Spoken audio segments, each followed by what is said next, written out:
오늘 토론회는 후쿠시마 방사능 처리수 방류와 관련하여 공포심을 유발할 수 있는 가짜 뉴스들 많이 보셨을 겁니다. 그래서 급속히 유포되고 있고 이에 따른 어업인들의 또 피해가 막대한 상황에서 어떻게 하면 이 가짜 뉴스에서 어업인들의 피해를 최소화할 수 있을지 방안을 모색하기 위해 국민의힘 한무경 의원님과 한국수산업경영인 중합연합회가 주관으로 마련을 했습니다.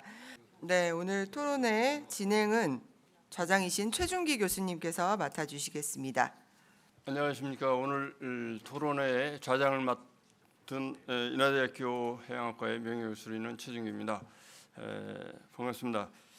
오늘 이 주제가 워낙 이 수산업계에 미치는 영향이 크고 또 우리 국민들한테 주는 그 영향이 크기 때문에 오늘 이 토론회가 성공적으로 이루어져서 국민들의 잘못된 그 오해를 풀 수 있는 계기가 되면 좋겠습니다. 그럼 먼저 경희대 원자력공학과의 허경영 교수님의 발표가 있겠습니다.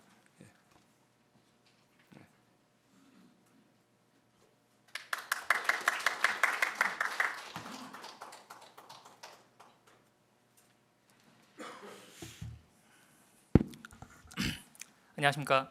방금 소개받은 경희대학교 원자력공학과의 허균영입니다. 저는 이렇게 국회의원실에 와서 발표할 기회가 처음 아닌가 싶은데요. 그런 측면에서는 저로서는 좀 뜻깊은 그런 상황이지만 이 자리에 와 있는 분들의 그런 심정을 생각하면 좀 많이 무거운 상황입니다. 제가 오늘 이제 첫 번째 발제를 맡았습니다. 제가 이제 드리려는 말씀은 저의 좀 저도 원자력공학과에서 학생들도 가르치고 연구도 하지만 저의 어떤 개인적인 의견은 최대한 좀 자제를 하고 실제로 공개되어 있는 자료를 다시 한번 리뷰해 보실 수 있는 기회를 드리고자 합니다.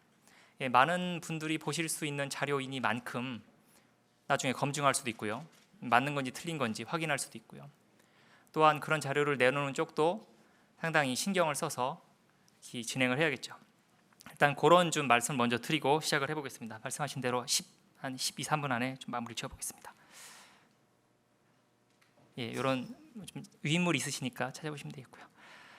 후쿠시마 사고 좀 아까 말씀 들으셨던 대로 저희 2011년 3월 11일 날 있었죠. 그날이 저는 좀 기억이 나는 게 그날이 금요일입니다. 금요일인데 3월 둘째 주 금요일이 항상 저희 학교에 신입생 환영회가 있는 날입니다. 신입생 환영회 있어가지고 이제 나가서 저녁 식사하고 있는 와중이었는데 이제 TV 뉴스에 크게 났었죠. 어떻게 하면 더 좋은가 하는 신입생들 얼굴 보면서 어떻게 하면 좋은가라는 생각했었는데요. 그 당시 사고 상황 자체는 오늘 다시 한번 되풀이하진 않겠습니다. 여러 가지 자연재해와 인재가 겹친 사고였고요. 결과적으로는 거기 있었던 1, 2, 3, 4, 5, 6 이렇게 6개 원자로 중에 3군데서 노심이 녹는 그런 사건이 벌어졌습니다. 여러분들 누구나 구글 어스에서 찾아보시면 이와 같은 그림을 보실 수가 있겠습니다. 이 위쪽이 후쿠시마 원전 1, 2, 3, 4가 이렇게 있고 이쪽에 5, 6이 더 있고요. 그다음에 요 위쪽이 아까 의원님 말씀하셨던 저 일본 동해안 쪽입니다.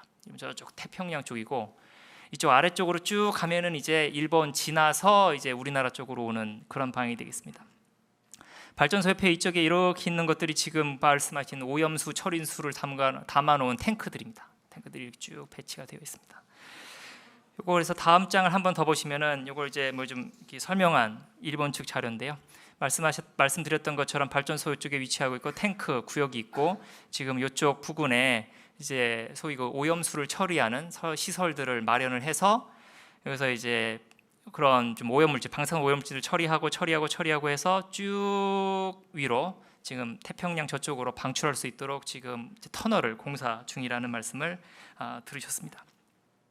일본은 2011년 이제 후쿠시마 사고 난 이후에 이제 사고가 좀 일단 급한 사고가 일단락되고 난 이후서부터 이 원자로에 대한 해체 로드맵을 발표한 바 있습니다.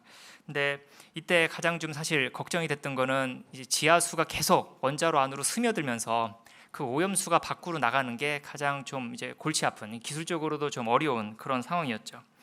그래서 이거는 방사성 물질에 대한 제 생각엔 다른 위험 물질도 다 비슷한 원칙으로 관리를 할 거라 생각을 하는데요. 오염원 제거를 위해서 원자로를 어떻게든지 좀 관리를 하고요.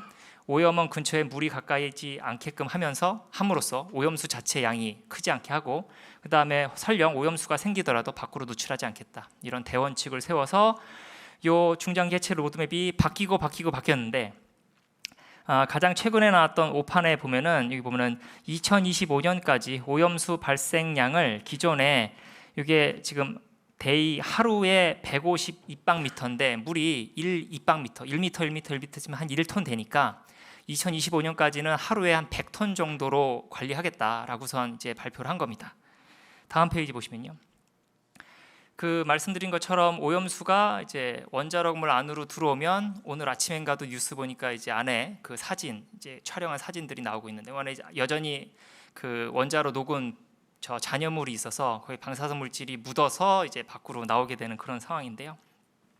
현재 21년 기준으로는 한 1일당 130톤 수준이라고 합니다. 저희가 이거를 일본 측 통계를 보면은 그 예전에는 거의 뭐 하루에 500톤 가까이 나오던 게 지금은 여러 가지 지하 배수나 이런 공사를 해가지고 100톤 좀 상회하는 수준으로 유지하고 있음은 확인할 수가 있겠습니다. 말씀드렸던 것처럼 이게 이거는 공개된 자료이기 때문에 여기 계신 분들도 직접 찾아보시면은 찾아볼 수 있고 세상 사람들 다 찾아볼 수 있는 정보인 거죠. 자, 이렇게 돼 있는데 아까 그 하얀색으로 점점점 있었던 탱크들이 있는데요. 이 탱크들이 현재 23년 3월 기준으로 1000개 정도 있다고 합니다. 1000개 정도 있는 건데, 용어를 몇 가지 좀 말씀을 드리면은, 애초에 이제 오염수, 원자로에 있던 오염수들이 이제 이런 그 탱크 들러오면은 저 방사성 물질 중에서 좀 독성이 좀 세고 이런 것들을 그런 것들 중에 하나가 세슘, 스트론튬 이렇게 있는데, 여기서 스트론튬 처리수라고 하는 요 오염수가 좀 있고요. 그 다음에 안에서 이제 알프스라는 장치를 이용을 해서 중요한 핵종들을, 중요한 방사성 물질을 제거한 그런 물을 알프스 처리수라고 하고 있는데, 이것은 현재 배출 기준을 만족하도록 되어 있고요. 근데 그럼에도 불구하고 이 통 안에 들어와 있는데, 이 통 안에는 들어와 있는데 아직 배출 기준을 만족하지 않은 이런 물들은 여전히 처리 도상수 이렇게 하고 있습니다. 현재 1000여 개가 넘는 탱크가 있는데, 이 전체 탱크 용량이 137만 톤이라고 하는데요. 현재 오염수 저장량은 133만 톤. 그럼 4만 톤 남은 건데, 4만 톤 있는 건데, 요게 아까 말씀드린 것처럼 하루에 100톤씩 나오는 거면 4만 톤을 100으로 나누면은 한 400일 이렇게 정도 되는 거죠. 4만 톤 남은 건데 이제 100으로. 그러면은 이제 그걸 이제 달수로 역산해 보면은 근 한 1년 정도, 이 정도 여유가 있으니까 일본 측에서 생각을 했을 때 지금 탱크 용량을 더 늘리던가, 아니면은 말씀드렸던 알프스 처리수를 그 배출 기준을 만족하도록 만들어서 내보내서 현재 탱크를 유지하든가, 이런 아마 기술적인 내지는 나름의 전략을 세웠을 거라 생각을 합니다. 자, 이렇게 되어 있고요. 그 중에서 이제 알프스 처리수, 이제 배출 기준을 만족하는 용량은 약 한 30% 정도 되는 걸로 알려져 있고요. 나머지는 이제 다시 재정화가 필요한 상황입니다. 재정화가 필요하다는 것도 당국이 인지를 하고 있습니다. 아까 이제 그 지도 잠깐씩 보시면서 이쪽에 발전소가 잘 보이나요? 이쪽에 있는 발전소에서 그 오염수를 이렇게 끌어다가 이 상부에 탱크에 집어넣고, 이 탱크에서 잠시 뒀다가 여기 있는 이제 알프스라는 장치에 넣는데요. 알프스는 일단 명칭은 다핵종 제거 설비해서 그 오염수 내에 있는 각종 방사성 물질을 이렇게 화학적인 방법이나 필터나 이런 걸 통해서 걸러냅니다. 이거는 현재 국내외에 있는 원자력 발전소에서도 그런 식으로 이 방사성 오염수를 실제로 처리를 하고 있고요. 입증된 기술입니다. 그런데 이러한 방사성 물질 중에서 삼중수소는 글자 그대로 수소입니다. 수소. 그래서 저희 수소가 H2O니까 H2O의 그 H 대신에 이제 삼중수소가 붙어 있는 거죠. 그래서 그냥 삼중수소는 물입니다. 사실은 삼중수소가 특별하다기보다는 삼중수소가 붙어 있는 물입니다. 그래서 삼중수소가 붙어 있는 물이기 때문에 필터로 정화가 안 됩니다. 물이니까 정화가 안 됩니다. 그래서 삼중수소는 좀 특이하게 그 정화 장치로 정화를 시킬 수가 있는 게 아니라 희석을 해서 방류를 하거나, 아니면 삼중수소가 한 10여 년, 10년 정도 지나면 양이 반으로 줄어듭니다. 이제 좀 더 안정화된 물질로 가서 시간이 좀 해결해 주거나 뭐 두 가지를 이제 택하게 되는데요. 이제 말씀하셨던 앞의 내용이랑 엮여서 들으시면 되겠고, 그래서 요 이제 당사 이제 동경전력은 알프스도 그 동안에 성능 개선 조치를 했고요. 그 이후에는 성능이 대폭 향상되어 그 내용을 또 공개를 한 바 있습니다. 이런 말씀드리고요. 이제 원전 처리수, 이제 뭐 제가 오염수 처리수 뭐 좀 섞어서 사용하고 있는데요. 지금 일단 배출 기준을 만족하도록 만든 처리수 같은 경우는 밖으로 내보내겠다라는 이야기를 발표한 바 있습니다. 일본 원자력 규제청에서는 이제 원자력 규제기관 일본에 있는 당연하게도 해양 방출 실시하는 계획에 대한 모든 과정을 인허가를 실시를 하고요. 그 다음에 해양 방출한다고 하더라도 그 이후에도 계속 감시를 하고, 그 다음에 지금 아까 의원님께서 말씀하셨던 것처럼 국제 기구의 전문가분들이 각 국가별로 이렇게 대표로 오셔가지고 제가 앞에서 쭉 설명드렸던 그 수치들이 맞는지 지금 다 점검을 하고 계신 거죠. 제대로 지금 진행이 되고 있는지. 이렇게 되어 있고, 지금 일본에서는 요 처리수를 밖으로 내보내는 경우 이제 주민 피폭 설량이 뭐 1mSv per year, 그러니까 1년에 뭐 1mSv 정도 받는다고 하는 양인데요. 이건 최대 수치가 그렇다는 얘기고, 보통 이제 저희가 특별한 이슈 없이 이제 1년을 산다면 저게 한 4, 5 정도는 받는 수치입니다. 4, 5 정도는 받는 수치인데 맥시멈은 저렇게 한다는 뜻이고 실제로 관리는 저거보다 낮을 거고요. 그 다음에 뭐 좀 각 그 국가별로 있는 어떤 주민의 방사선 위험도에 비해서 더 높거나 낮거나 하지 않고 그런 국제 수준은 준수하고 있습니다.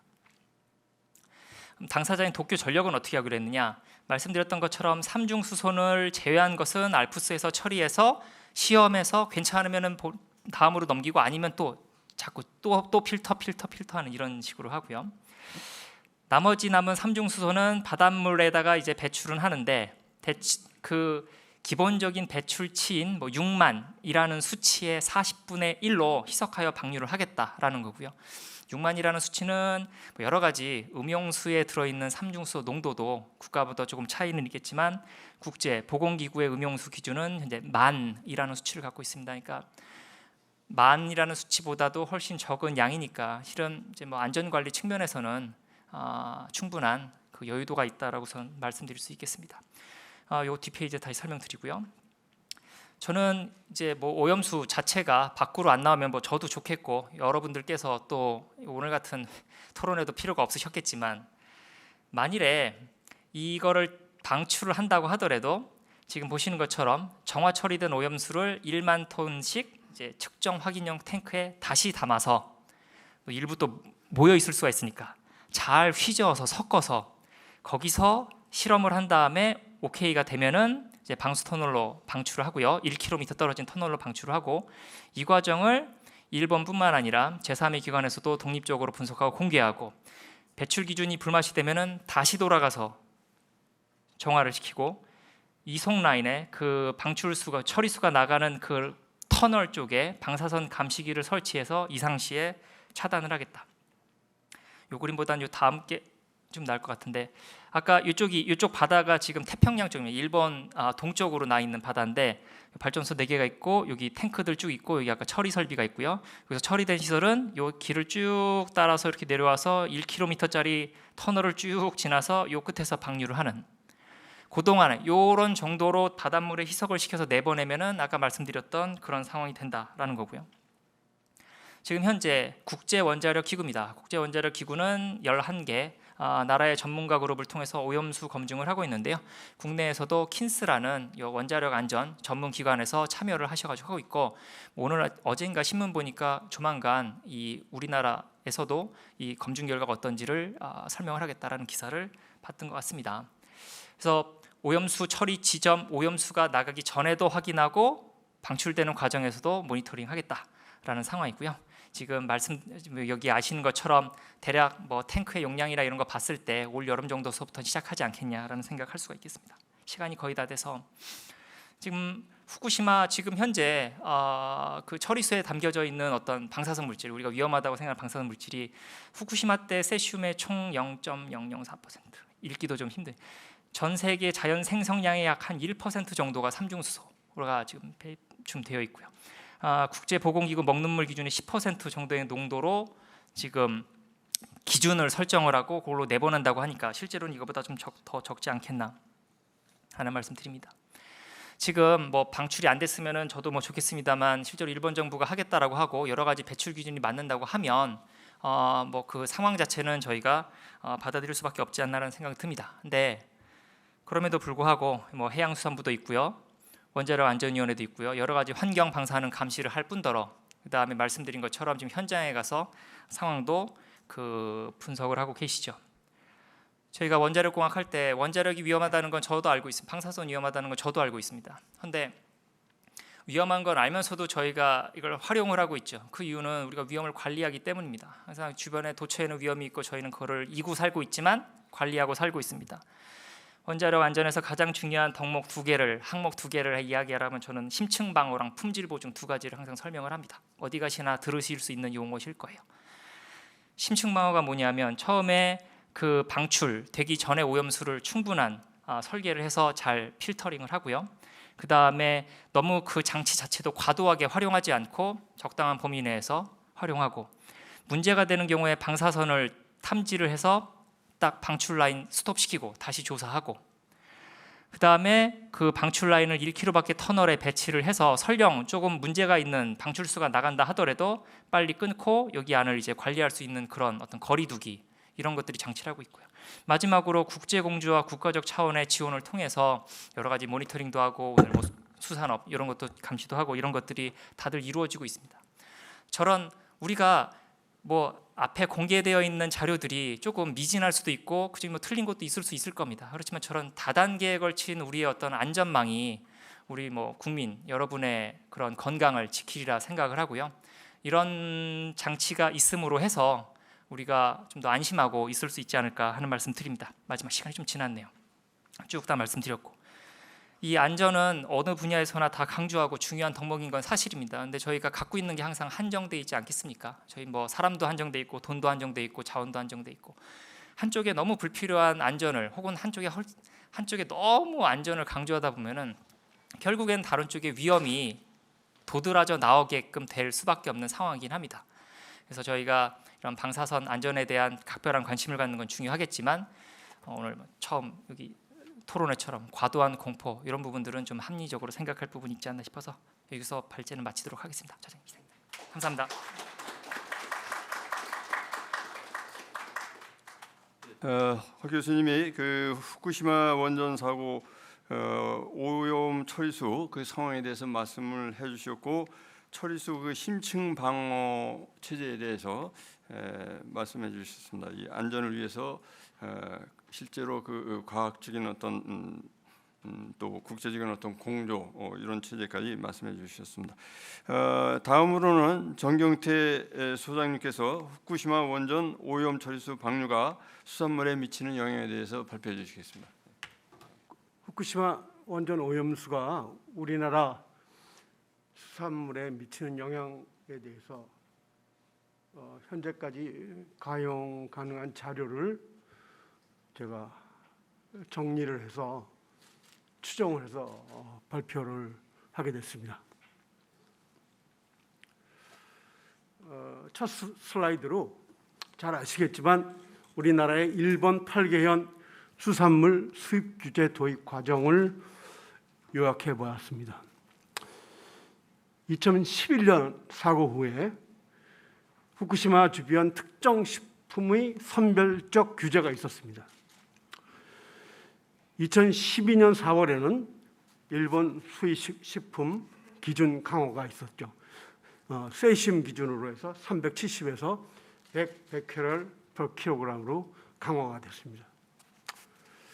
그래서 이제 더 이상의 뭐 방사능 유출이 없나 이렇게 생각을 국민들이 하셨는데, 지하수를 통한 방사능 물질이 지속적으로 유출된다는 사실이 뒤늦게 알려지면서 우리나라 국민들의 여론이 악화가 됐고, 그에 따라 8개현에 대한 전면적인 수산물 수입 금지 조치를 취하게 됐습니다.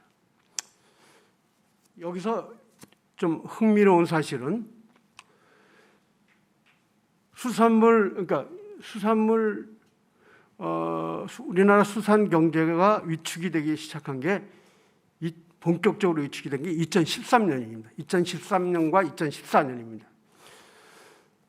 후쿠시마 방사능 물질이 대량으로 유출된 것은 2011년 3월하고 4월 초에 집중적으로 대기로 방출이 돼서 바다로 떨어졌습니다. 그 와중에 작은 양이지만 우리나라 동해와 그 황동 중국해도 떨어졌고요. 물론 북서태평양에 많이 떨어졌지만, 그리고 후쿠시마 원전에서 해양으로 직접 방출되는 많은 양의 방사능 오염수가 있었습니다. 그런데도 불구하고 2011년에는 뭐 엄격한 수입 규제 조치나 수산 경제가 위축이 되는 현상은 2011년에 제 기억으로는 발생하지 않았습니다. 오히려 2013년, 14년에 발생을 했죠. 그 이유는 제 나름 생각해 보면 국민들이 이제 더 이상의 방출이 없다라고 했는데 뒤늦게 그 방사능 물질이 유출되고 있다라는 것을 듣는 순간 거기서 발생하는 그 불신감이 수산 경제 위축으로 이어지지 않았나. 굉장히 중요한 포인트라고 저는 생각합니다. 그래서 그 당시에 그 한국자원경제학회에서 2014년에 평가한 피해액은 약 2천억에서 한 4천억 원 정도라고 그 평가를 하고 있고요. 그다음에 설문조사도 농촌경제연구원에서 실시를 했더니 국민들이 가장 식품 안전성 관련한 요소로 방사능 물질을 꼽았습니다. 그러니까 서로 이런 인식이 서로 맞물려서 우리 그 수산 경제가 당시에 위축이 됐던 거죠. 지금부터는 제가 핵심적인 수산물 영양에 대해서 좀 더 정량적인 방법으로 예측을 하려고 합니다. 그런데 아직까지 삼중수소의 그 수산물에 대한 영향을 검토한 모델은 제가 말씀드린 건 후쿠시마입니다. 사실상 거의 없고요. 단 하나 네덜란드의 드위드라는 분이 2021년에 주관이 돼서 수행한 연구 논문이 하나가 있습니다. 저도 저기 공저자로 저도 포함이 되어 있습니다. 그래서 이분들이 사용한 그 입력 자료하고 결과를 보여드리면서 그거를 분석한 결과를 토대로 해서 얼마나 우리나라에 영향을 줄 수 있는가를 추정하려고 합니다. 중요한 것은 이 드웨이드라는 분들이 한 거는 우리나라 영향을 직접 평가한 것이 아니고 후쿠시마 연근해에 대해서 거기에 존재하는 해양 수산물에 대해서 영향 평가를 한 것입니다. 그리고 여기에 사용된 방사능 물질은 2011년 이후에 2020년까지 방출된 방사능 양을 사용해서 영향 평가를 한 것입니다. 앞으로 방출하려고 하는 오염수의 정보를 사용한 것이 아닙니다. 그래서 먼저 그 방출량을 보면 세슘 137, 134, 아이오다인 131, 스트론튬 90, 그리고 삼중수소가 포함이 되어 있습니다. 그러니까 많은 분이 모르시고 계시는 경우가 많은데 여태까지 주로 2011년, 12년에 많이 나왔지만 삼중수소가 이미 나왔습니다. 그래서 저기 보면 아이오다인 같은 경우는 반감기가 짧아서 그렇지 엄청난 양이 나왔죠. 그래서 해양 직접 방출되고 대기 낙진된 양을 합치면 후쿠시마 일본이 방출하려고 하는 삼중수소 양하고 비교를 하면 약 한 50배쯤 큽니다. 뭐 아이오다인을 제외하더라도 한 16배 정도 큽니다. 그러니까 단순하게 방출량만 가지고 우리가 얘기를 하면 2011년 이후 방출된 방사능 물질에 의한 영향보다 16분의 1 정도 그 영향 규모가 작을 것이다라고 예측을 할 수 있죠. 이거는 드위드라는 분들이 제시한 결과잖아요. 이거는 넘어가도록 하겠습니다. 이분들이 계산한 그 결과입니다. 이분들이 계산한 결과는 2008년부터 2020년까지를 제시를 하고 있습니다. 그 삼중수소 후쿠시마 기인 삼중수소 농도의 시간 변화를 제시를 하고 있습니다. 좌측 그림은 후쿠시마 인근의 해수중 농도고 우측은 후쿠시마 연근의 어류 내 삼중수소 농도입니다. 보시면 이렇게 2011년에 방출이 되면서 급상승했다가 농도가 이게 기하급수적으로 감소를 하고 있는 경향이 보이죠. 그래서 여기서 제가 주목하는 것은 2011년 전의 결과와 2020년 부근의 결과입니다. 2008년, 2011년 때를 보면 해수중의 농도가 약 90 정도 있었습니다. 90 베크렐 per 킬로그램. 그러니까 후쿠시마 전에 이 정도 있었군요. 그 전에 물론 더 많았고요. 그에 따라 어류의 농도도 약 0.01보다 조금 작은 양이 어류에 있었습니다. 그리고 이 삼중수소는 그 북태평양 우리나라 주변해 및 북태평양 전 세계에 다 있기 때문에 이 결과에서 보듯이 후쿠시마 사고 전에 우리나라 주변에 있었던 해수 중의 삼중수소 농도하고 어류의 농도를 보여주는 것입니다. 그러니까 많은 분들이 오해를 하는데 후쿠시마 전에는 삼중수소가 우리나라 수산물에 없었다, 바다에 없었다라고 인식을 하고 있는데 실제로는 작은 양이지만 있었습니다. 그리고 이제 점점 2020년에 대해서 이게 완전히 하지는 않지만 회복을 하고 있는 거죠. 그래서 제가 여기서 뭐를 했냐면 해수중 농도하고 어류의 농도의 비를 저희가 구했습니다. 그러니까 어느 정도 평형 상태에 있다고 가정을 2011년 전에는 평형 상태에 있었다고 볼 수가 있기 때문에 하면은 그 농도비가 약 1대 10,000 정도 됩니다. 그래서 이 농도비를 가지고 제가 그 해수중 이 농도비를 가지고 제가 이제 어류의 농도를 계산을 하는데요. 또 하나 제가 사용하는 결과는 최근에 아시겠지만 한국해양과학기술원하고 한국원자력연구원이 공동 시뮬레이션에서 일본이 그 계획대로 방출을 하는 경우에 우리나라에 어느 정도 영향을 주겠는가를 계산을 했는데 10년 후에 0.001 베크렐 per 킬로그램이 메타 삼승이 우리나라에 도달하는 거로 계산이 됐습니다. 그래서 이 해수중 농도에다가 아까 농도비를 곱해서 계산을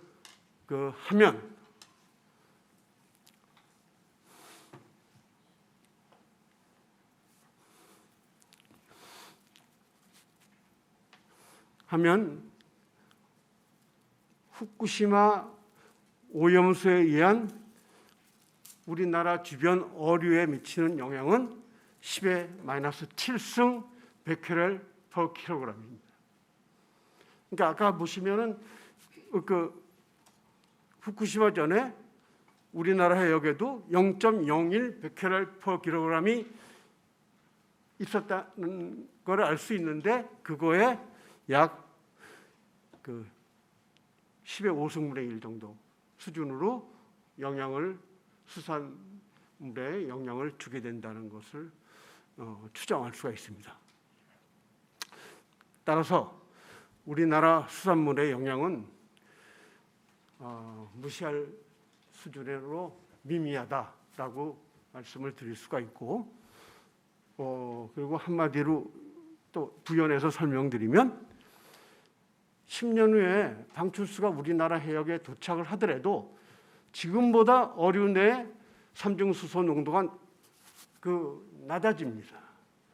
왜냐하면 지금이 그러니까 오히려 삼중수소 농도가 높아요. 왜냐하면 반감기에 의해서 지금 농도가 계속 낮아지고 있는데 아주 낮은 농도가 우리나라에 도달하니까 큰 농도가 도달하면 10년 후에 농도가 더 크게 커지지만 작은 아주 미미한 양의 방사능 물질이 도달을 하기 때문에 지금이 방사능 삼중수소 농도가 더 높습니다. 그래서 제가 안전하다고 말씀을 드리는 거고요. 그래서 요약 및 제언을 드리면 일본이 계획대로 방출을 하는 경우 우리나라 주변의 해수 및 어류에 미치는 유의미한 영향은 사실상 없다고 사료됩니다. 하지만 사실은 계획대로 하기가 제가 봤을 때는 그렇게 쉽지는 않은 것 같습니다. 왜냐하면 저장 탱크에 있는 것을 희석을 믹싱을 시키고 또 이렇게 이제 희석을 시키고 하는 아까 첫 번째 발제자께서 말씀드리는 여러 가지 과정을 거치는 과정에서 돌발 상황이 발생할 수도 있고, 그리고 대규모 지진이 다시 발생하지 말라는 적이 없습니다. 그래서 그런 것을 저희들이 감시를 해야 되고, 개인적으로는 저는 해양 환경을 연구하는 사람으로서 해양 방류를 반대합니다. 그런데 반대하는 이유가 우리나라에 영향을 주기 때문에 반대하는 게 아니라 이 해양 환경 보존에 그 방류가 해양 환경 보존에 역행하는 방향으로 가는 거고, 그 다음에 선례를 남기기 때문이라는 것을 말씀을 드리고 싶습니다. 예를 들면 지금 우리가 후쿠시마를 오염수를 걱정을 하고 있지만 저는 개인적으로 우리나라 주변의 원전들을 걱정을 합니다. 만약 똑같은 이런 상황이 중국 원전이나 우리나라 원전에서 발생해서 아니면 동해 원전에서 발생을 해서 방류를 한다 그러면 우리나라 수산 경제가 어떻게 되겠습니까? 후쿠시마의 경우는 비할 수가 없죠. 거의 상상하기가 어렵습니다. 그래서 이번에 만약에 일본이 희석을 해서 내보내면 나중에 사고가 나면 우리나라뿐만 아니라 중국에서 사고 날 경우에 희석도 안 하고 방출하는 것을 당연하게 받아들일 수 있습니다. 그래서 저는 해양 방류를 반대합니다. 그러나 그것이 일본 방류수가 우리나라에 영향을 주기 때문에 반대하는 건 아닙니다. 이 두 가지 이유 때문에 그렇습니다. 그래서 우리가 앞으로의 사고에 대비하는 준비가 필요하다는 것을 말씀드리고 제 발표를 마치겠습니다. 감사합니다. 실제 방류수 방류가 이루어졌을 경우에 우리나라에 미치는 영향은 현재 보다도 10분의 1 이하로 그렇게 영향을 미칠 것이다 이렇게 말씀을 하셨습니다. 한편은 아마 개인적인 소견일 것 같은데 그 방류 자체의 그런 행위는 바람직하지 않다 이런 의견인 것 같습니다. 그럼 이제 발표를 다 마치셨고요. 그러면 이어서 이제 종합 토론을 시작하도록 하겠습니다. 그래서 오늘 토론 순서는 그 한국 수산업 경영인 중앙연합회 김성호 회장님이 맨 먼저 해주시고 그 다음에 군산 네모 선장 횟집의 함은경 대표님, 그다음에 그 대한 해그의학회 회장이신 강건욱 서울대 교수님 이제 토론, 그다음에 마지막으로 제주대학교 해양생명과학과의 수산자원학을 연구하고 계신 정석근 교수님 순으로 하겠습니다. 그럼 맨 먼저 김성호 회장님 토론해 주시면 좋겠습니다.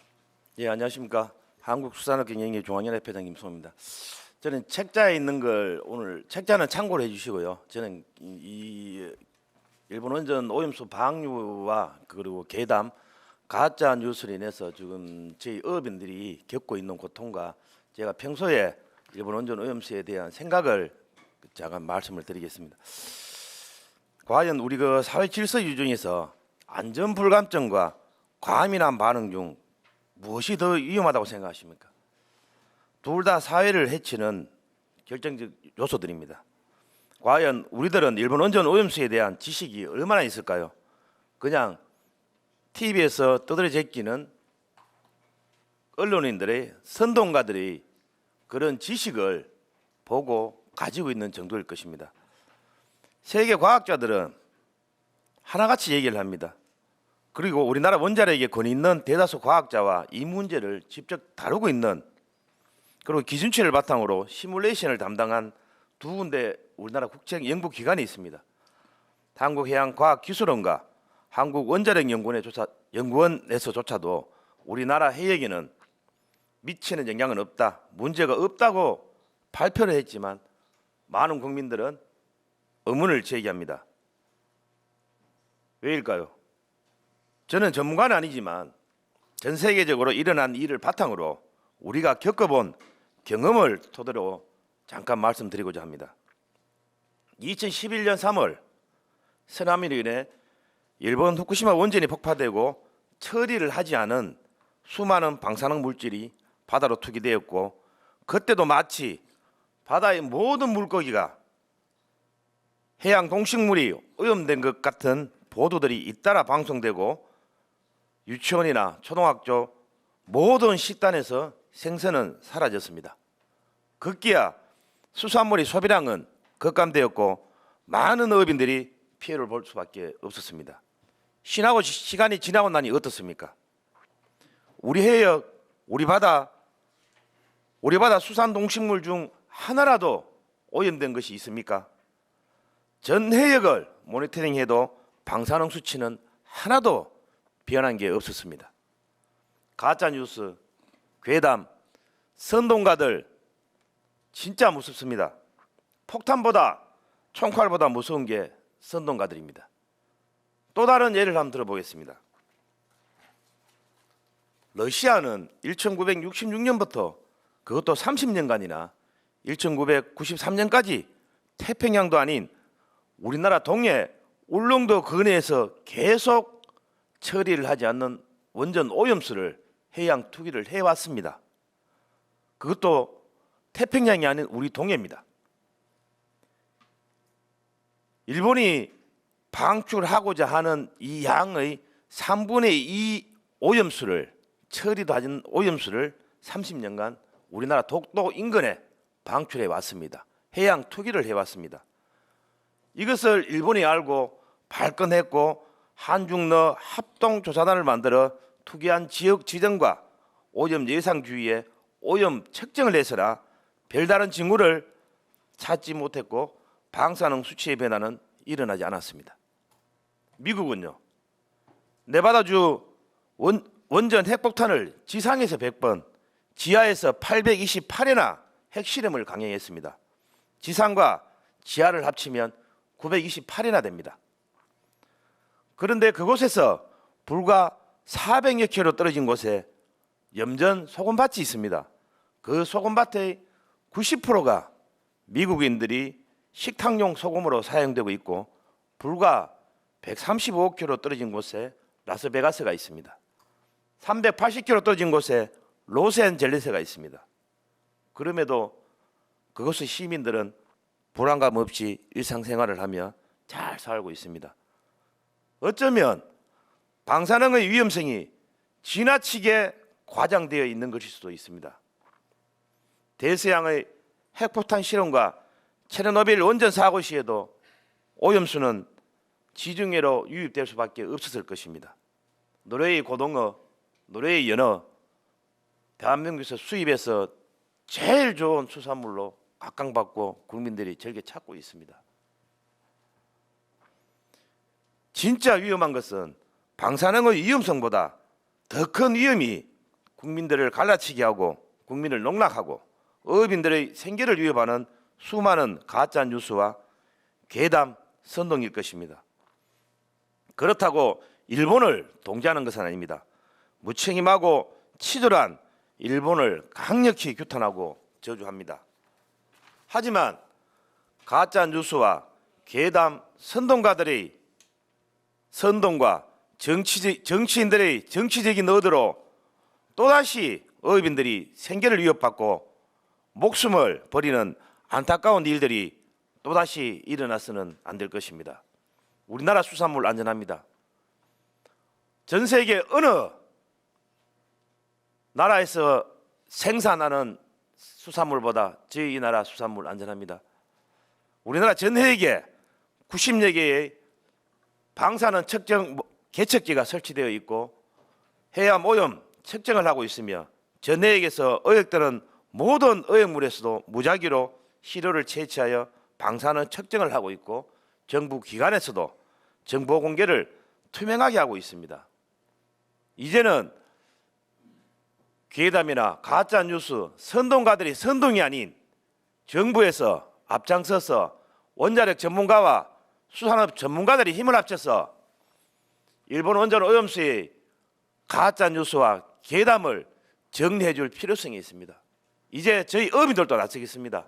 정부에서도 국회에서도 이런 전문가들을 활용해서 전국을 순회하며 권역별로 먼저 우리 어민들을 교육을 시켜 우리 어민들의 의식을 바꿔주시고 그다음 소비자인 우리 국민들이 안심하고 수산물을 드실 수 있게끔 만들어주는 그것이 우리 정부가 할 일이라고 생각합니다. 앞에 계신 우리 한무기 의원님 계시지만은 정말로 민감한 시기고 정말로 적절한 시기인 것 같습니다. 지금부터 국회와 정부와 어민들이 나서시지 않는다면 수산산업은 붕괴될 수밖에 없습니다. 붕괴되기 전에 우리 정부와 국회에서 수산업의 부활을 시켜주십시오. 어쩌면 이것이 우리 어민들에게는 또 다른 기회로 다가올 수도 있습니다. 언제 우리 국민들이 수산업에 대해서 바다에 대해서 이렇게 큰 관심을 보여준 적이 있습니까? 지금 모든 국민들이 바다를 바라보고 있고 수산업을 바라보고 있습니다. 어쩌면 이 위기를 저희들이 잘 극복만 할 수 있다면 전 국민들이 수산업을 바라보고 수산물을 재조명할 수 있는 또 다른 기회로 다가올 수 있다고 생각합니다. 앞에 계신 우리 한봉영 의원님과 국회에서 그리고 정부에서 어민들을 위한 특단의 조치를 취해 주실 것을 부탁드리겠습니다. 감사합니다. 예, 수고하셨습니다. 다음은 그 함은경 대표님께서 토론해 주시겠습니다. 예, 저는 저기 횟집한 지는 그렇게 많지 않은데 오랫동안 횟집한 건 아닌데 이 자리에서 저를 초대한 이유는 다른 분들이 많이 바빠서 그럴 겁니다. 그 수산업 그 횟집을 오래 하신 분들은 다들 바쁘시고 그래가지고 이렇게 나왔습니다. 제가 2017년부터 수산업 종사해서 횟집한 지는 한 3년 됐습니다. 지금 저희 어머니가 몇 달 전부터 맨날 전화 오셔가지고 나이가 지금 80대 후반이신데 그 일본에서 오염수 방출하면은 난리 나는 거 아니냐, 네 장사 다 끝나는 거 아니냐 이런 걱정을 매일 하십니다. 그래서 참 걱정스러운데 신문 보도나 이런 걸 보면은 우리 지역 말고 특히 그 영향을 가장 많이 받는 동해안 지역의 횟집 사장님들의 이런 분들은 한마디로 다들 걱정들이 땅꺼지게 하고 계십니다. 그런데 그 경험이 있으신 우리 방금 전에 토론자이셨던 김성호 회장님이 말씀하신 바와 같이 2011년도를 경험한 우리 군산의 냉동업자 한 분이 있는데 그분은 이런 얘기를 하시더라고요. 저 후쿠시마 사고 났을 때 그분은 돈 빌리러 다녔습니다. 왜 그랬냐? 고등어를 지금 다 잡아야 된다는 거예요. 고등어를 이 지금 안 사 먹을 때 고등어 값이 껌값이 완전히 똥값이 됐을 때 이때 사서 자기는 냉동고에 비축했다가 값이 오르면 팔겠다 이런 생각을 갖더라고요. 장사를 기가 막히게 하시는 분들은 그렇게 하시는데 결국 몇 년이 지난 뒤에 그런 광풍은 지나가 버리고 다시들 고등어를 먹기 시작을 했습니다. 물론 고등어 안 잡히는 문제는 좀 있지만은 그런 게 있습니다. 근데 저는 이 문제가 또다시 6월달 되면 대단히 큰 사안으로 발전할 거라고 봅니다. 6월달은 그냥 단순한 이 과학 사실의 문제가 아니고 정치적인 이슈로 바뀔 거라고 생각을 하고 있고 지금 정치권을 보면 거의 뭐 이성을 서로들 마비된 상태에서 그냥 안 되든 되든 그냥 일단 이 얘기를 저질러 놓고 보는데 6월달 일본에서 후쿠시마 처리수를 내보낸다고 하는 순간 아마 일본 앞바다에 배 띄우고 저지한다고 뛰어다니는 환경운동가들도 있을 테고 그러면 아마 지금 현재 뭐 한일 관계에서 굉장히 굴욕적이다라고 비판을 맹비난을 퍼붓고 있는데 그걸 빌미로 해서 이 후쿠시마 처리수 문제, 방류 문제를 가지고 정치적인 사안이 될 겁니다. 근데 이런 싸움에 이게 과학이냐 과학이 아니냐 이런 문제가 아니고 결국은 애꿎은 우리 횟집 사장이나 물고기 잡는 사람들이 이 M1 피해를 받게 되어 있습니다. 그래서 6월달에 다가올수록 지금 걱정이 너무 심합니다. 지금 이거 어떻게 되려나. 그래서 저는 오늘 이 자리에 와가지고 이런 것들을 좀 정부나 이런 차원에서 좀 나서서 좀 잘 좀 해결해 주십사 하는 겁니다. 그 중에서 첫 번째는 우리 바다는 우리 정부가 지킨다. 이걸 좀 보여줬으면 합니다. 아까 바다에서 감시도 하고 두 가지인데 하나는 후쿠시마에 가서 뭐 국제 원자력 기구나 이런 데서 같이 감시 기구를 하잖아요. 이거 우리 정부도 나가서 하고 있다라고 하는 것을 좀 대대적으로 알려줬으면 좋겠습니다. 그리고 여기에 어긋나는 뭐라도 한다면 우리는 즉각적으로 정부 차원에서 중지를 시키겠다. 이런 걸 좀 밝혀줬으면 하는 겁니다. 그다음 두 번째는 우리가 지금 바닷물 검사를 계속 하고 있다는데 정 안 되면 2배를 들여서라도 사람을 2배를 배치를 해서라도 우리가 철저히 감시하고 있으니까 우리 국민들은 좀 안심하고 먹어라. 우리 바다는 우리 정부가 나서서 방사능 물질이 기준치 이상으로 나오는 일은 절대 없고 만약에 그렇다고 한다면 우리가 즉각 중지를 시킬 것이다.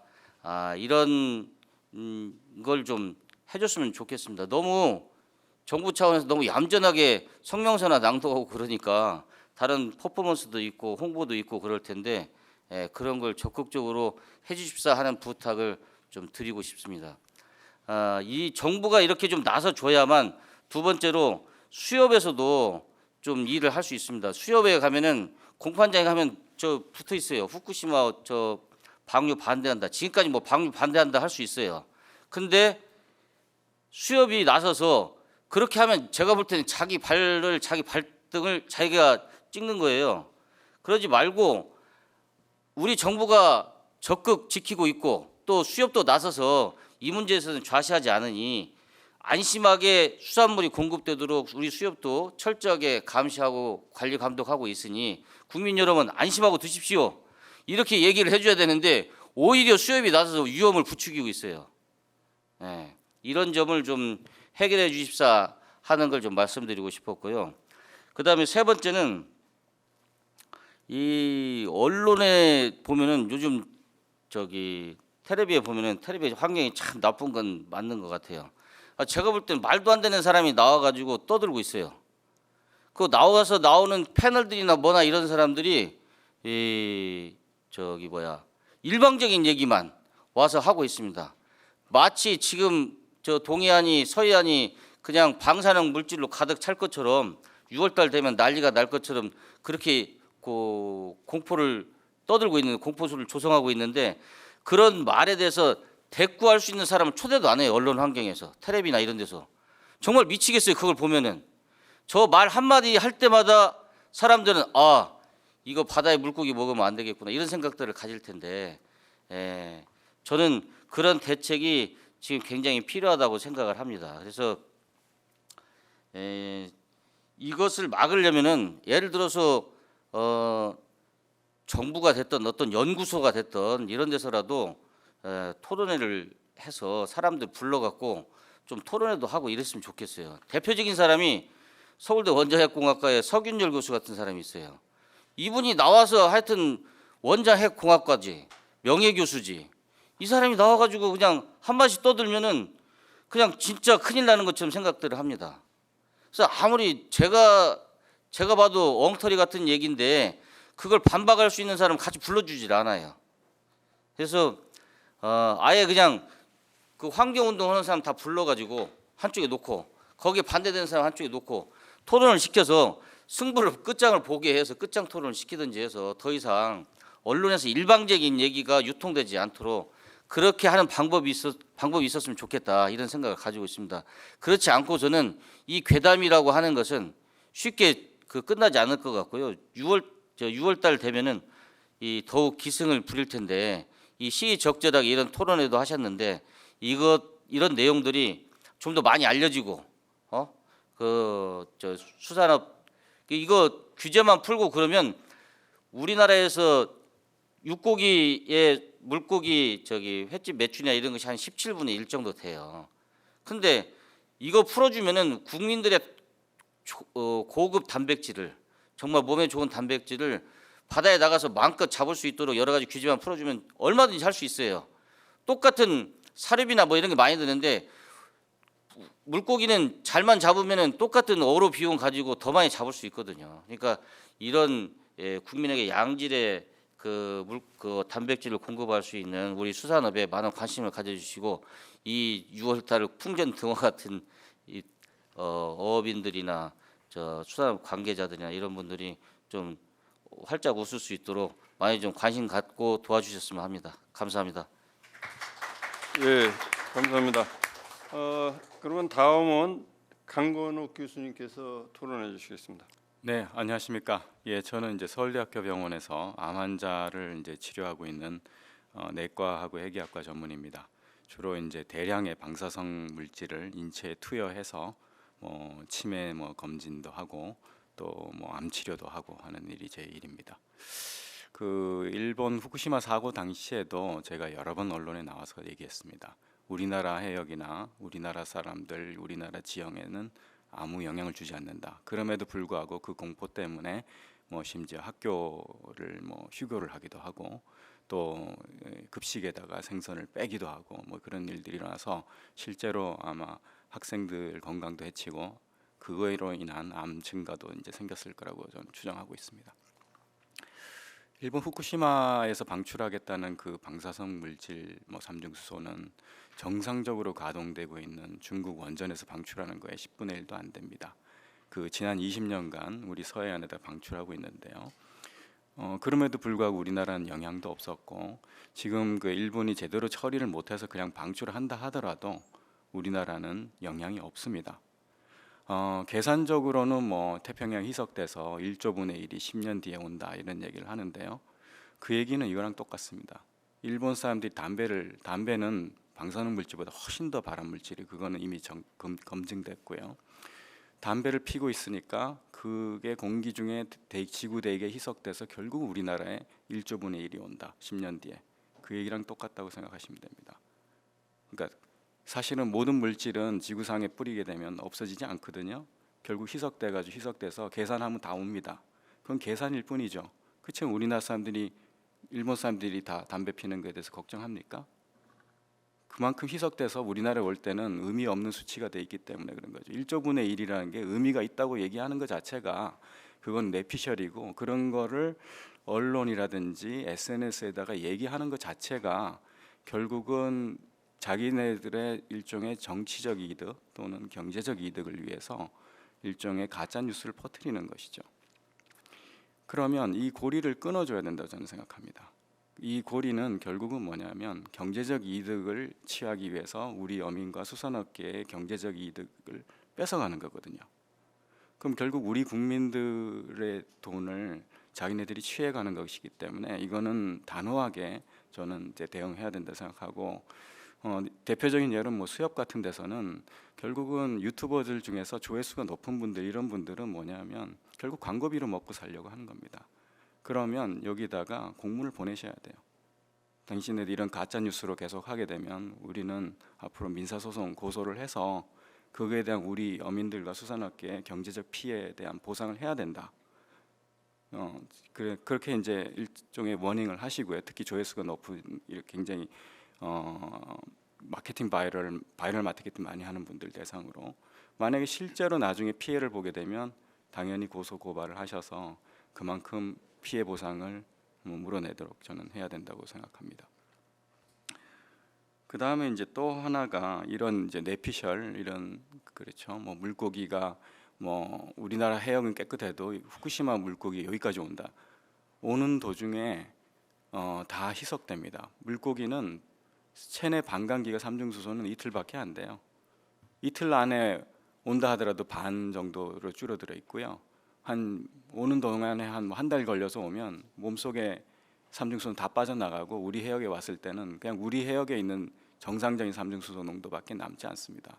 근데 이런 거를 자꾸 유튜버들이 뇌피셜로, 그러니까 자기가 상상해서 실제로 일어나지 않는 과학적 근거가 전혀 없는 걸 갖고 자꾸 얘기하거든요. 그러니까 이런 것들을 우리 정부가 왜 이걸 가만히 내보내두는지 모르겠어요. 저는 이제 해수부, 그 다음에 원안위, 이런 정부가 오늘 이 자리에서 초청도 안 되고 나와 있지도 않잖아요. 그러니까 너무 이제 수수방관하는 것이죠. 오히려 뭐 해양과학원이라든지 원자력 안전기술원이라든지 원자력 연구원 이런 전문가 단체 또는 공공기관에서 과학적 근거를 발표하거든요.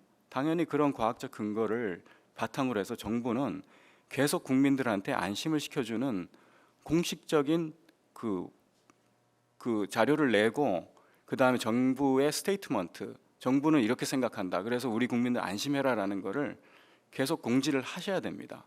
그럼에도 불구하고 별로 이렇게 뒤에서 수수방관하는 것은 저는 정부가 직무유기를 하는 거라고 봅니다.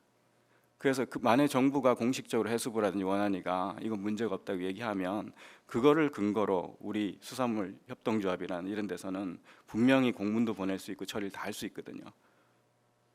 그렇기 때문에 저는 이 두 가지, 이 수협은 당연히 이제 고소고발을 하셔야 되는 거고, 그 다음에 정부는 직무유기하지 마시고 정확하게 과학적 근거를 바탕으로 국민들에게 이것을 알려야 된다고 생각합니다. 네, 이상입니다. 예, 수고하셨습니다. 예.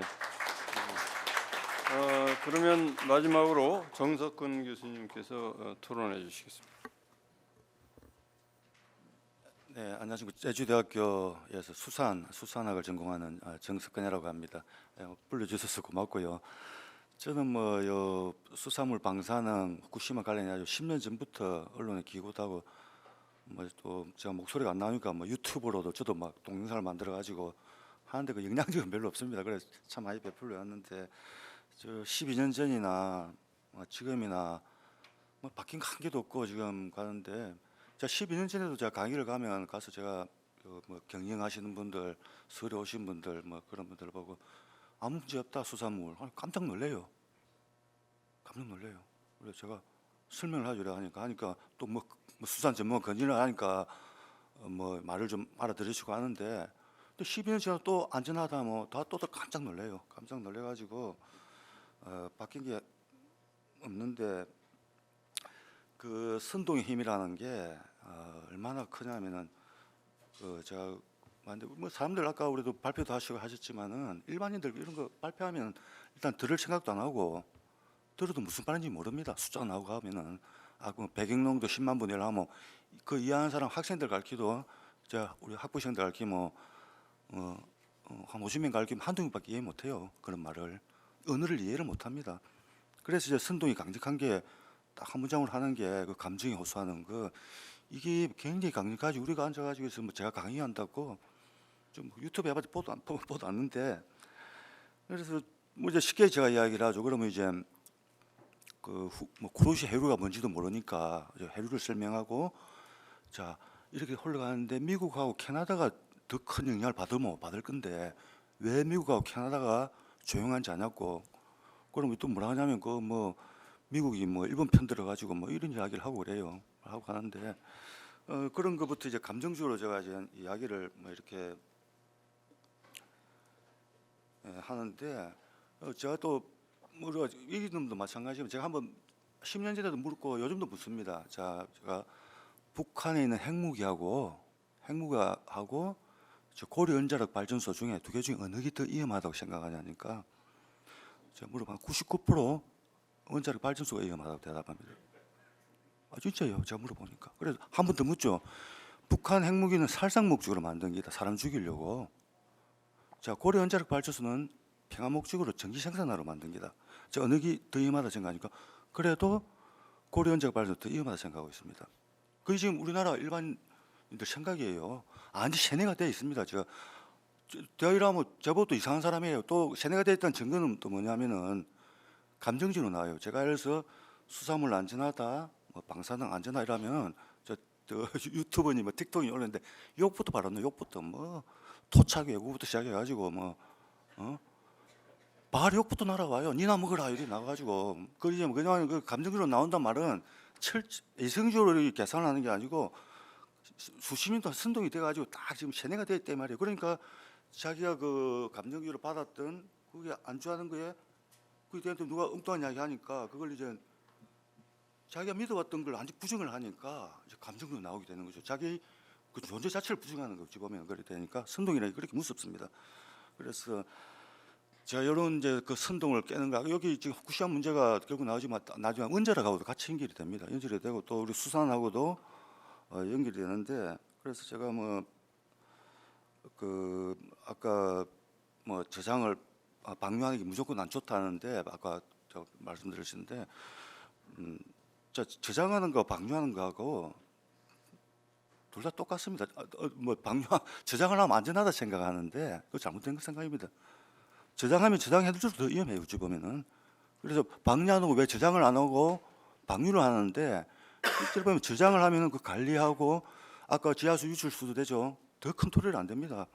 또 지진이 일어나면 자 지진이 일어나면 뭐 저 탱크가 그대로 남아 있습니까? 저 저장소가 다 그대로 흘러가고 자 그래서 11년 전에는 우리 사고가 났을 때는 그때는 인간 통제밖에였거든요.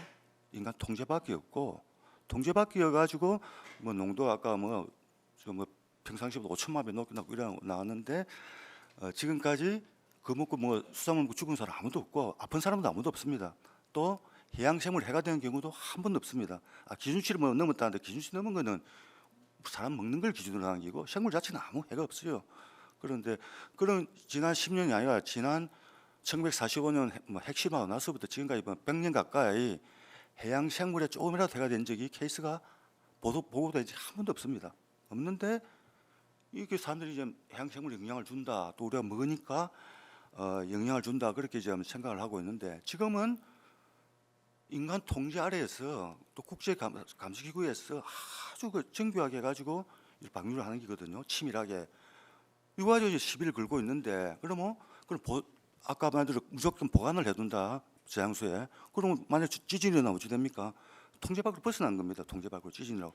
태풍이 일어나면 가지고 또 누출되고 또 인간이 아무리 한 발 가더라도 지하수로 다 누출되게 돼 있으면 사고가 나와도 되는데 그런 걸 인간이 컨트롤 못하기 때문에 오히려 인간 컨트롤 통제된 상태에서 안전한 확인된 상태에서 국제기구가 감시한 상태에서 방류하는 게 더 안전하고 또 누가 확인을 해볼 수 있는 거지 무조건 보관하자, 방류하자 이거는 잘못된 겁니다. 이건 제가 보기에는 잘못돼서 그래서 뭐 방류한 선례를 남긴다는데 다 방류해왔고 그런 이념에서 우리가 목표를 잡고 절대 방류하면 안 된다 이런 이념으로 나가는 거 이거는 저는 뭐 과학자라서는 해서는 안 되겠죠. 과학자는 있는 그대로 사실만 전달해야지 제가 뭐 이래라 저래라 그거는 정책가들한테 맡기면 된다 봅니다. 보고 또 저는 이제 자연과학자이기 때문에 뭐 정치 이야기는 거의 안 하고 이제 사실만 이야기하려거든요. 이야기하는데 그것도 오해도 많이 받고 하는데 아까 우리나라 수산물이 뭐 안전하다 하는데 저는 할 때 일본 수산물도 안전하다 이야기합니다. 그럼 또 이야기해 왜 우리나라만 안전하면 될거 일본까지 안전하다 하냐니까 아니 물 다 우리 물 넘으면 어디 있어요? 물은 다 돌아다니고 바닷물 물고기 다 돌아다닙니다. 일본에 있는 물고기 우리나라까지 옵니다. 뭐 확률상 문제지 다 돌아가고 중국 물고기 다 오고 하는데 왜 거기서 우리나라만 또 갈라치게 해가지고 우리나라 수산물만 안전하고 일본은 안전하지 않느냐라는데 일본 수산물도 안전합니다. 안전하고 지난 뭐 조사된 거 보면 알겠지만 뭐 방사능 기준치를 조금 넘은 게 몇 개 나왔는데 기준치 넘어도 그 기준치란 거는 그 물고기만 1년 내내 누가 한 몇 톤 먹을 때 이야기지 그 물고기를 사람들이 1년에 몇 번 먹습니까? 어쩌다 먹는 물고기 또 그 많은 물고기 중에 그 방사능 기준치를 넘은 먹을 확률이 뭐 10분의 1, 100분의 1000분의 1도 안 되잖아. 그걸 1년 내내 1000분의 1씩 되는 1000분의 1도 안 되는 그런 샘플을 1년 내내 먹는다는 것도 그 확률적으로 불가능한 기고 그 아까도 발표하시지만 4kg만 나가도 물론 사고 초기에는 기준치를 많이 넘은 게 있었지만은 지금 와서 다 희석되고 했기 때문에 안심하고 드셔도 됩니다. 안심하고 드셔도 되는데 이제 국민 이제 정서가 문제잖아요. 우리가 말해봤자 이거 과학자들 이야기고 일반 국민들은 이걸 이제 못 받아들입니다. 이거 가가지고 못 받아들이기 때문에 이제 정치 문제로 들어가가지고 이제 이걸 제가 안심을 시켜야 되는데 그리고 제가 이제 아까 말씀드렸지 무슨 안전하다 이러면 이제 욕 나오는 게 처음에 뭐 토착이고 두 번째가 대단 많이 나오는 게 니 한 마셔봐라 니 포크션 마셔봐라 먹어봐라 하는데 우리 저는 마실 용어 있어요 가서 왜 못 마시고 가서 뭐 그 흐듭지도 키웠다더라고요 그 뉴스로 먹으면 되지 그거 그래서 몰라 해양수산부 장관이나 아니면 우리 국회에서 대표로 가가지고 방류전에 가가지고 가서 가면 대접도 잘해줄 거 아닙니까 가서 그 한잔 마시고 두려우시면 제가 대신 갈게요 대신 가고 한국인 대표님이랑 같이 가가지고 옆에 구경 마십시오 제가 딱 가서 먹고 장관이 그 정도는 못합니까 과학자들은 그 확신짓기 때문에 찜찜하잖아요 찜찜해도 그럼 우리도 똑같은 그런 그 과학적 논리가 아닌 실제 보여줘야 돼. 그래야 사람들이 안심을 하기 때문에 우리 수산업에 조금이라도 피해를 줄이려고 또 국민들 설득하기 위해서는 우리 자연과학자 같은 사람들이 가서 이제 뭐 기회만 주시면 뭐 제가 또 뭐 후쿠시마 구경도 좀 하고 가서 뭐 경비만 조금 지원해 주시면 갔다 올 용기가 있습니다. 요거 제가 꺼내드리고 마치도록 하겠습니다. 네, 수고하셨습니다. 네. 예, 그 정석근 교수님이 직접 시범을 보이겠다고 그러시니까 예, 그럴 필요가 있는 것 같습니다. 그럼 이만 마치도록 하겠습니다. 감사합니다.